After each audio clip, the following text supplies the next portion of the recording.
Hola, bienvenidos.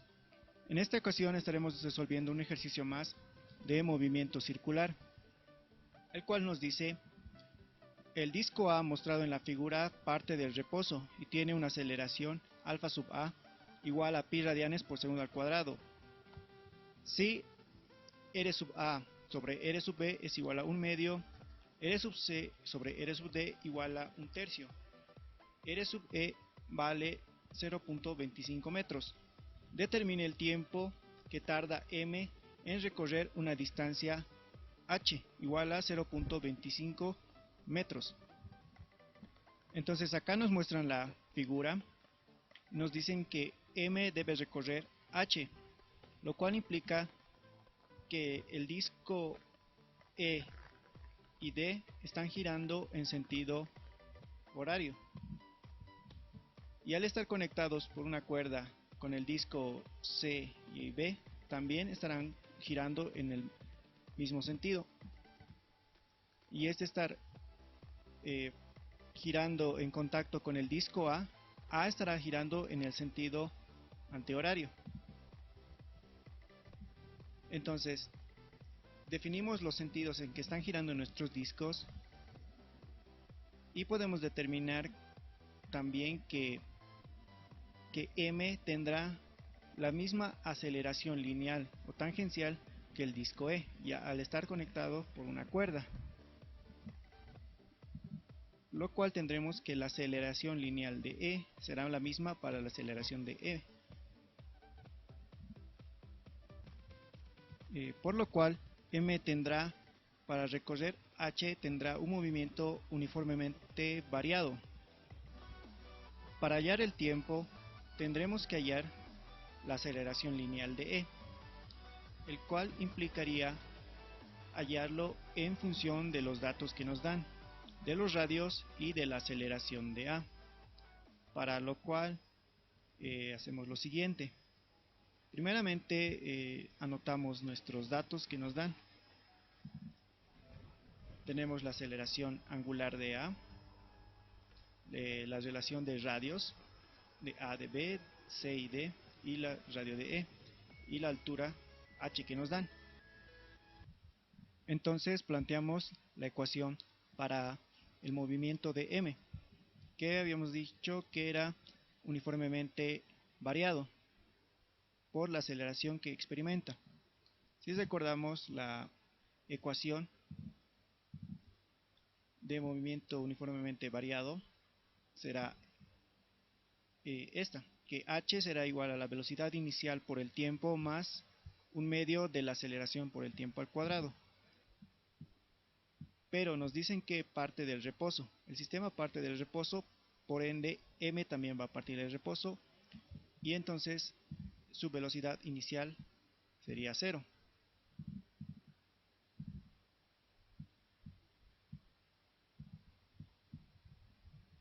Y de aquí tendríamos que despejar el tiempo que queremos hallar. Entonces, en este caso, despejando el tiempo, tendremos que el tiempo será igual a la raíz de 2h sobre la aceleración de E, teniendo así nuestra ecuación 1. Entonces, para hallar la aceleración de E, pues tendremos que relacionar la aceleración angular de A con la aceleración angular de B.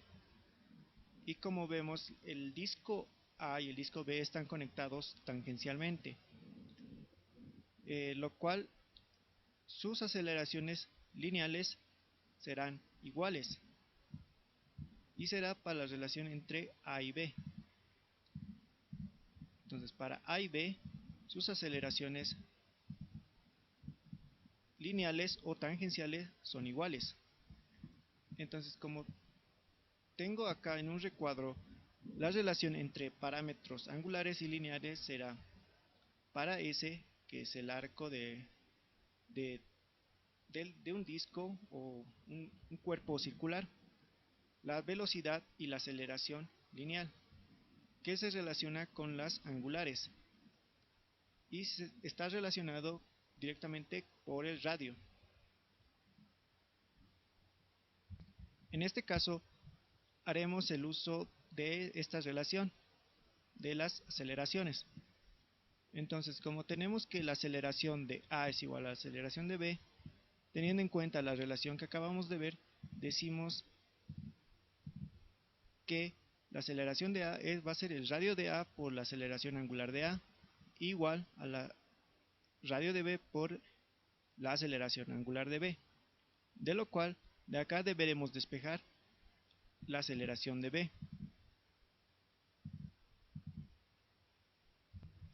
por lo cual tendremos que despejando la aceleración angular de B es igual al radio de A sobre el radio de B por la aceleración angular de A. Después, viendo nuestro gráfico, tendremos que relacionar entre B y C. Y en este caso están unidos concéntricamente, por lo cual sus aceleraciones angulares serán iguales. Entonces decimos que para los discos B y C, sus aceleraciones angulares serán iguales. Entonces tendremos que la aceleración de C es igual a la aceleración de B, aceleración angular, pero la aceleración angular de B es lo que acabamos de hallar anteriormente. Entonces tendremos que reemplazar la aceleración angular de B. Reemplazando tenemos lo siguiente, que la aceleración angular de C es el radio de A sobre el radio de B por la aceleración angular de A. Continuando, tendríamos que hallar la relación entre el disco C y el disco D. En este caso están unidos por una correa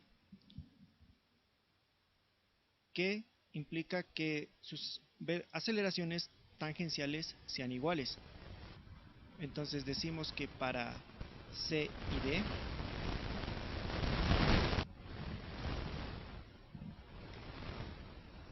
y D dijimos que sus aceleraciones tangenciales o lineales son iguales.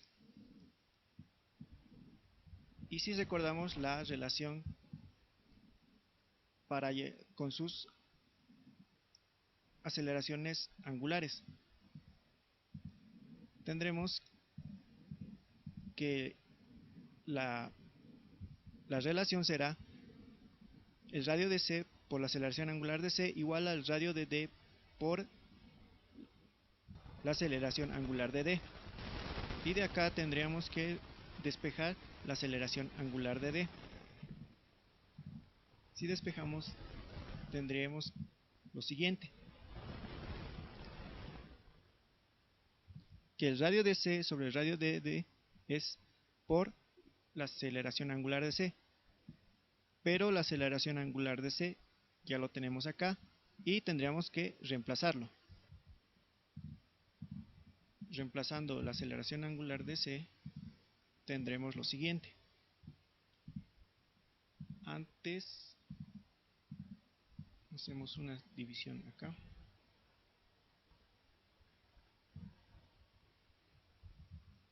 Para ver mejor el desarrollo.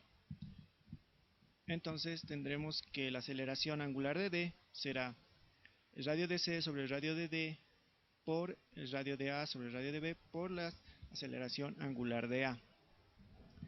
Y ahora tendremos que relacionar el disco D con el disco E, que en este caso están unidos concéntricamente.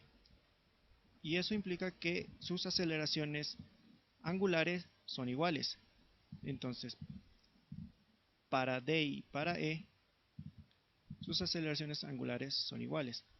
Entonces tendremos que la aceleración angular de E es igual a la aceleración angular de D, que ya lo teníamos acá. Con lo cual tendremos lo siguiente. Entonces ya tendríamos la aceleración angular de E, pero necesitamos hallar la aceleración tangencial o lineal de E, con lo cual tendríamos que multiplicar por el radio y tendré y tener la aceleración lineal de E. Entonces tendremos que la aceleración de E será el radio de E por la aceleración angular de E. Y entonces reemplazamos la aceleración angular de E que ya habíamos hallado, quedándonos lo siguiente, que el radio de E por el radio de C sobre el radio de D por el radio de A sobre el radio de B por la aceleración angular de A.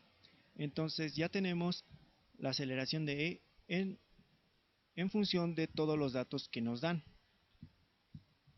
Y ya tendríamos para reemplazar en la ecuación 1 la aceleración de E y H que ya nos dan. Entonces podríamos calcular la aceleración de E antes de reemplazarlo en la ecuación 1. Entonces calculamos E, reemplazamos los datos y tendremos que la aceleración de E había sido pi sobre 24 metros por segundo al cuadrado, pero luego anotamos las unidades. Por el momento no, pero sí están en metros sobre segundo al cuadrado. Ahora sí podríamos reemplazar en la ecuación 1. Entonces reemplazamos los datos de H y de la aceleración de E en 1, teniendo que el tiempo será igual a 2 veces por 0.25 dividido entre pi entre 24. Si calculamos tendremos lo siguiente: la raíz de 2 por 0.25 dividido entre pi sobre 24, el cual nos da de 1.95.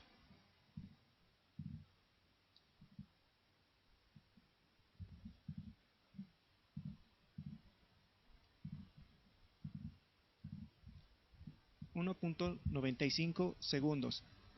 Entonces este sería nuestro tiempo en el que tarda m en recorrer la distancia h.